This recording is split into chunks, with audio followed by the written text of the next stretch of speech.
A crença do pastor Charles Taze Russell. Russell acreditava que o tempo do fim havia começado em 1879. Ensinava que Jesus voltou de modo invisível em 1874 e que Jesus começou a reinar em 1878 e que neste ano também aconteceu a ressurreição dos santos da era do Evangelho. Acreditava que a chamada celestial terminaria em 1881.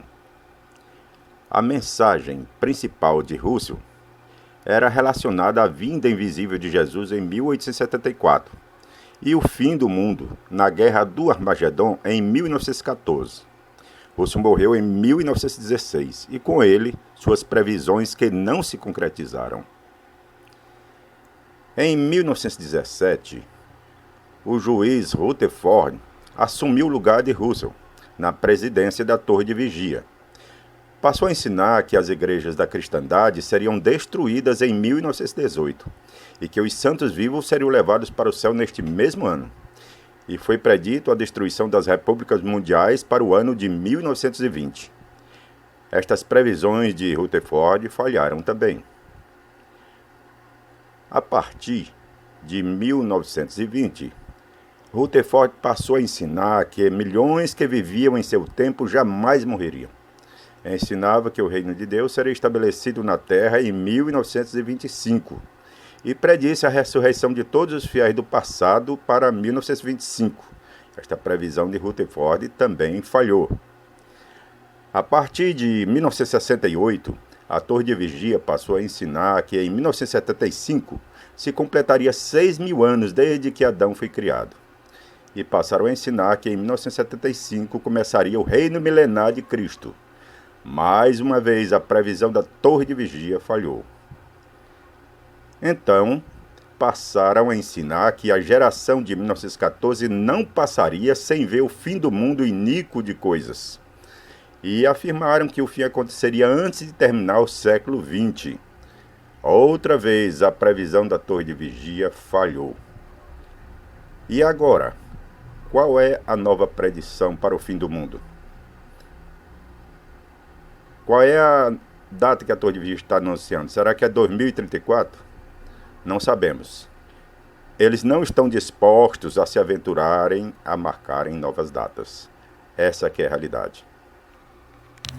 Será que os apóstolos marcaram datas para o fim do mundo?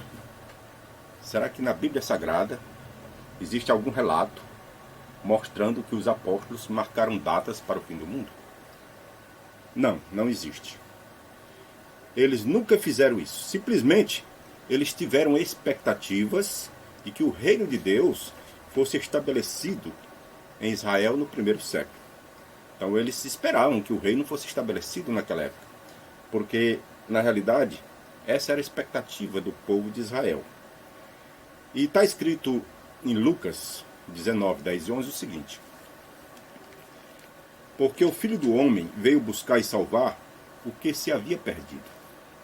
E ouvindo ele estas coisas, ele prosseguiu e contou uma parábola, porquanto estava perto de Jerusalém.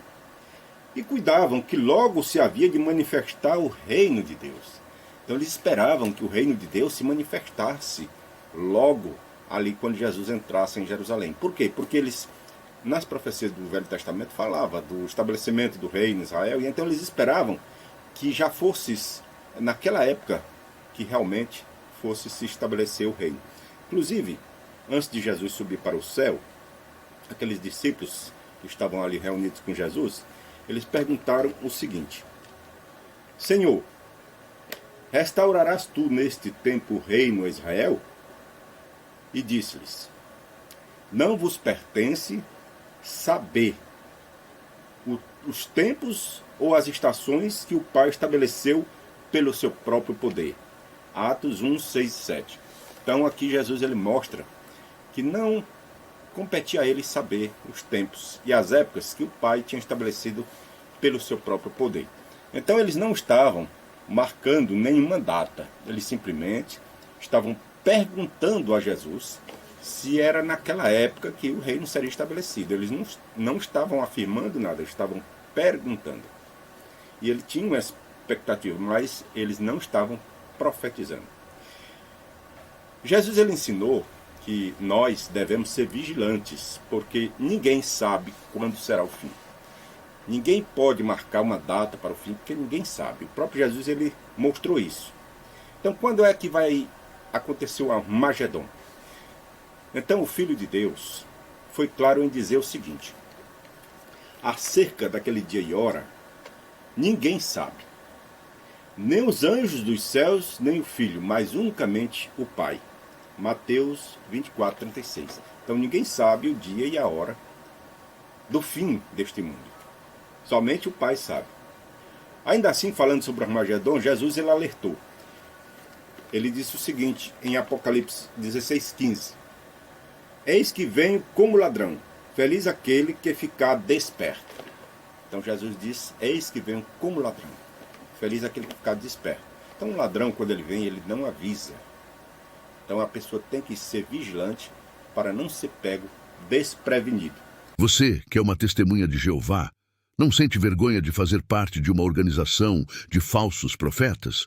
Pois já previram o fim para 1914, 1925, 1975, para antes de terminar a geração de 1914 e para antes de terminar o século XX. Siga o verdadeiro profeta Jesus, ou na pronúncia hebraica, Yeshua, ou Yahusha, e não aos falsos profetas da torre de vigia.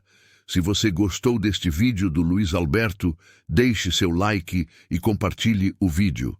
Ajude o canal a crescer para ajudar a abrir os olhos de mais pessoas. As testemunhas de Jeová ensinam que a desassociação é um ato de amor. Mas como pode ser um ato de amor se na verdade separa e destrói muitas famílias? Além de causar muitas separações de casais, também pais deixam de falar com filhos e fica proibido até mesmo de cumprimentar com um simples oi.